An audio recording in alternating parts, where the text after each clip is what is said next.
on the HF band, you'll hear foreign stations that will call CQ. You'll hear them in the US too. So when he stops the CQ, just give him your call sign for it. And if he hears you, he'll call you back. And it just goes from there. Now, the one thing that you have to remember is that you already have something in common with them. You both have an interest in radio. So that's where you're going to start. If they want to carry on a conversation, you're going to find that a lot of stations you'll contact in Asia, you ask them their name or where they live, they can answer you. You take it beyond that, they will end the conversation and go somewhere else at the time. Why? Because that's the limit of their English. They just don't know anything else more than that. So, respect their wishes. You'll be able to tell pretty quickly if someone wants to engage in an overall conversation. Some of them can be very conversational. Guess what? It's nice to know, too, that you don't have to know a foreign language. Yes. English is pretty much the standard for DXs, so don't feel that you can't make contact in a foreign language. You're going to miss it. Most of the time, his English is a lot better than your Croatian, I can guarantee that. Yes. I had a question on one of your last slides that you could speak to. Why in contesting does everyone give a 5-9 signal report when they can't hear each other and they keep having to repeat things? Why do we bother doing that? It is a matter of speed. I'm not going to spend any time trying to look at the S meter and trying to give it out like that. Everything is 599. But that's required for contests? No, it's not required. You can do anything you want. But most of the time in a contest, you're trying to make contacts as quickly as possible. So you are not going to record the signal report except for just 599. Yes, Joe? The signal report isn't the important part of the exchange of contests. There are serial numbers or states or zones or whatever. So the signal report is just a throwaway. Nobody cares. I was just curious. I tried my first contest a couple of weekends ago, and there was a guy that I spent 3 minutes trying to get the call sign right, and he told me it was 5 and 9. It's like, why can't you get the call sign right then? So I was wondering, why do we even bother exchanging that? Yeah, legacy. It's legacy. So you can understand. Right.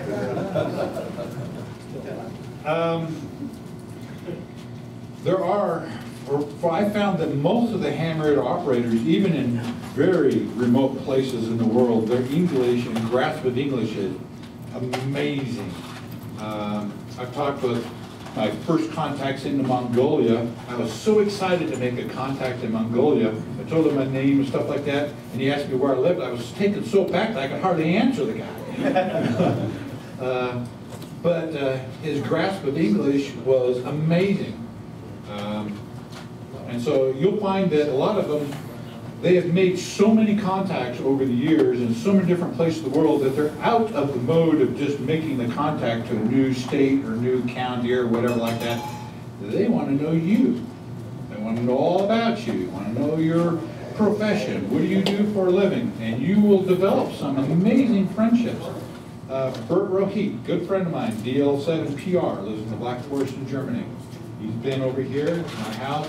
When I was in Germany, I went and visited him. And we developed a friendship, but we still meet each other on the air 3 or 4 times a year. Not out of a schedule, just because we spend so much time on the air, we find each other. And you'll make some very close friendships with people like that around the world if you spend enough time on the air. And so if you're going to initiate a contact, do not be afraid to get on an open frequency and call CQ. If you're interested only in DX contacts outside the US, then fine, just say CQDX, which means I'm looking for something outside of the US. And I'll never forget the time. There was an all-time brand new country for me. I was just carrying on normal rag shooting on 17 meters, and a guy broke in on the frequency, and it took a couple of times to get his call. He was a doctor in Khartoum in the Sudan. And he does not call CQ. And so for contacts like that, you will only make those contacts if you get on the air and call CQ.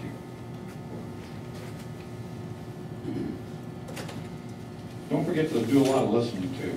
I can't stress that more. Importantly, DXing is a listening game more than anything else. Is there a, just notes on your previous slide, CQ 6 times, I've always only been 3. Is there? Flip a coin. Okay. Flip a coin. There's a lot of different ways to say it, yes. I'd like to speak to something at this point too. I see a lot of people call CQ, and they call once, and if you don't answer them within 5 seconds, you won't raise it, because they tuned away. Yes. Don't do that. That's why I said on the very last piece of that line there, listen! Because sometimes, especially if your signal is really weak and the station's come from a long ways away, or maybe over the pole where there's a lot of flutter in it, he may take several tries for you to pick your call sign out of the noise for it. And so don't be afraid to spend some time at it, yes. It's also important for the long calls like that, so you have a chance to tune in. Yes. Sometimes it takes a while to tune in. But I've experienced exactly what you're talking about. Someone calls CQ and I heard the CQ, then I go back to their frequency to try to catch their call sign, hear nothing from them on. Gone. Don't do that.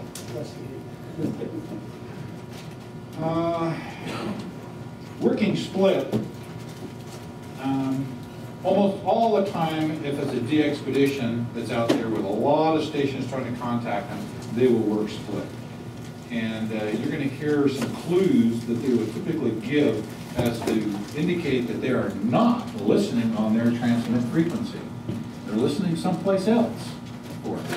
And I'll never forget the first time I heard someone say, he was calling CQ, and he would say, listening 200. I go, what? Listening to, I had no idea what that meant. I had no idea. And we were on 20 meters, and he was like 14,190, and he was listening 200, 14.200. I finally realized what was happening, but it took a while to actually get to it. And this is the one I was telling you about. This is Juicy Island again, and they are operating split.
He gave a clue, but he catch what the clue was where he was listening? 7.240. It was on the 40-meter band. He was transmitting, since he's in that part of the world, down in the lower portion between 7.0 and 7.1, where they can use voice in that portion of the band in that part of the world. But he was listening at 7.240. Why? Because us here in the United States can't use that for voice outside. So you'll hear clues like that to tell us where they're listening at for it. Now you'll notice that there was some abuse in there too. When you hear that, you have your choice. You don't have to sit there and listen to it. You can go somewhere else and play. You take your jacks and go play in someone else's sandbox. The worst thing you can do, actually, is to acknowledge that they're even there. That's what they're craving. There's some demented people out there that just feel like that this is what they have to do to get attention. And so, most of the time, I will ignore them, but there again is part of the skill factors involved. I can hear the other signal right through the middle of theirs. And so I don't care if they're there or not. I'll just continue on like they weren't even there. You will get to that point too if you spend enough time doing it. And so just don't be a cop. That's one of the worst things to do. Yes. Can you give us some examples of what you would hear for a split band operation in private meetings? For instance, often they'll say listening up 5 to 10. That's the most common. And so you'll be hearing them on one frequency. They are listening up 5 to 10. 5 to 10 what? Kilohertz. Kills. That's almost always it's in kilohertz that they'll list for. And so if you have a dual receiver and you take your second receiver and tune up there, pretty soon you will hear the pilot in there. You'll hear all the guys talking to him. Therein, that's the key.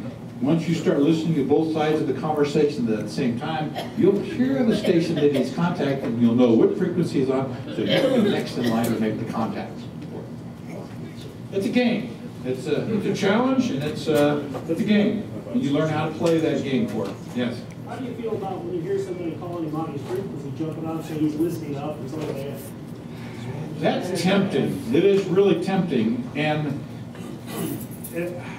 I've actually succumbed to that temptation myself too. Oh, he's listening up, you know.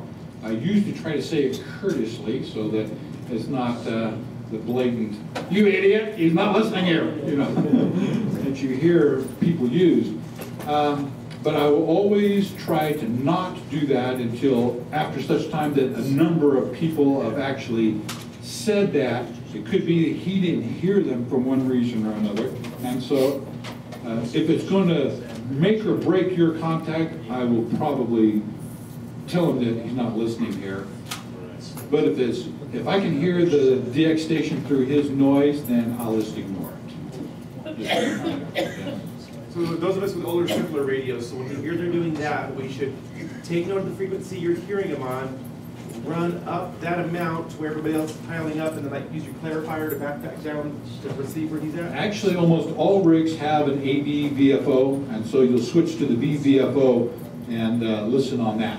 Okay. And so you'll notice that in that last sound bite that we heard there, you heard a little beep in there every time. That's what he was doing, is he was pressing the AV button and switching VFOs. So you're transmitting on one, hit that button, go listen on the other. Exactly. Okay. You'll see very quickly that can get very tiresome, and your timing has to be pretty close to hear the other side of the conversation, but it can be done.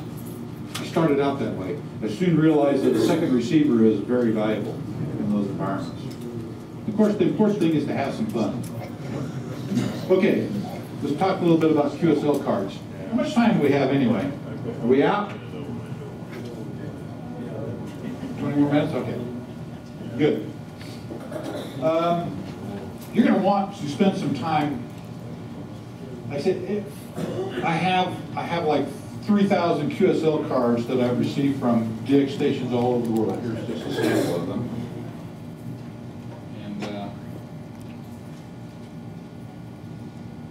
I'll let you guys look at these afterward, but there's actually some good ones in there. But you're going to want to get some kind of confirmation if you're going to go after any awards. You'll need to at least log, because there's going to be a lot of people that talk to you that want or they're going after these awards, and so they're going to need a confirmation of contact from you. So there's a QSL card. There's lots of software that you can use to print your own QSL cards if you want to. I don't. I use a commercial service that prints my QSL cards. And so get a QSL card printed up. You can be as simple as just your call sign and the required information on it, date, time, frequency, and mode, and whether it's one-way, or make sure that it's listed as two-way communications for it, because the card checkers will look at that to see whether it was actually a two-way communication. And a simple one to begin with. My first ones were that way. Later on, I wanted something that's a little more exotic. When you spend enough time on the air, you have to realize that your QSL card is going to be hanging on the wall in shacks all over the world. So you want something that represents you, your desires, your thoughts, your activity, what's important to you. A lot of guys use pictures of their families on it. Some of them have pictures of their equipment. Others is scenery from around their house. Any number of things for it. You can be just as creative as you want. You're going to use some sort of methodology to find out where to send the QSL cards to. Direct mail is probably your fastest way still to a DXCC if you are not a member of Logbook of the ARL and use Logbook of the World. We'll get to that in a second, but in the days when I started, that didn't exist, and so we did everything by direct mail for it. it get expensive at that point. There are a number of services that you can use to send your QSL cards to, yes. The U.S. Postal Service will no longer sell the IRCs, so what's the community going to do? Good question. I don't know yet. I've actually made a couple of preliminary contact with hams that I know in Canada, and they've made some inquiries whether or not they can get them up there, which apparently they can, and they'll just send me buy them in Canada and have them sent down here. That's one of the avenues I'm pursuing, since you can't buy them here in the U.S. anymore. Yes. IRC. International Reply Coupon, IRC. This is what you're going to put. It is valid in all countries where they're a member of the International Postal Union, and you can buy that. It's a little certificate that has enough postage on it. You put it in there with your QSL card and envelope, and when it gets to the far side, he redeems that IRC for postage to send it back to you through the mail. You're going to get IRCs. People are going to send them to you wanting your QSL card. I've got dozens of them over the years. You get some raised eyebrows when you take it into the post office and say, I want an international postage, here's the payment for it. You know, by law, they still have to redeem those in the United States, although the U.S. Postal Service doesn't sell them any longer, which I complained. When they had the request for comments out for it, I complained, no, don't do that. You're going to handicap a lot of us that use it extensively, mainly ham radio operators. More than So anybody many else. postal employees don't even know what they're on. That is a true statement too. That is a true statement too. So it can be interesting getting those. They are $2.10 at the last go round is what they cost, U.S. dollars. There's going to be a lot of places in the world though where those, even if they are a member of the International Postal Union, the local post office has the discretion to accept them or not. Some of them will not. And for those, if you're going to send direct, you're going to have to send cash through the mail. It has become known through the world that if you've got call signs on that side of the envelope, there's likely to be money on the inside. So when you do that, don't put call signs on the outside. Just put names and addresses.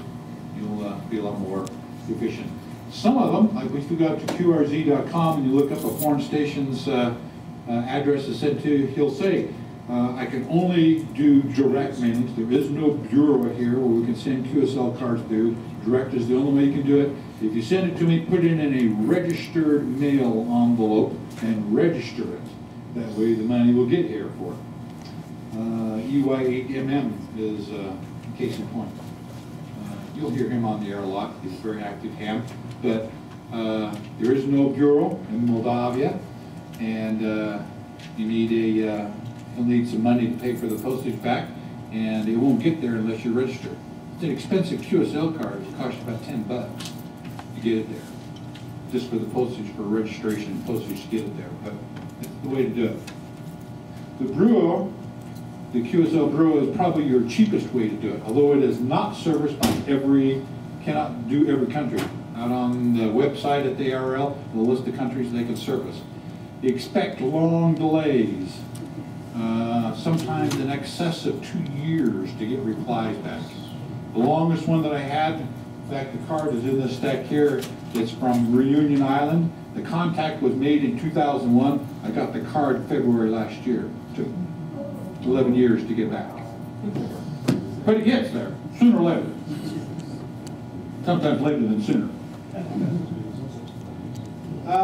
A lot of DX stations have a QSL manager, like the major DXpeditions that have make a lot of contacts will have a QSL manager, and you can go out to their website.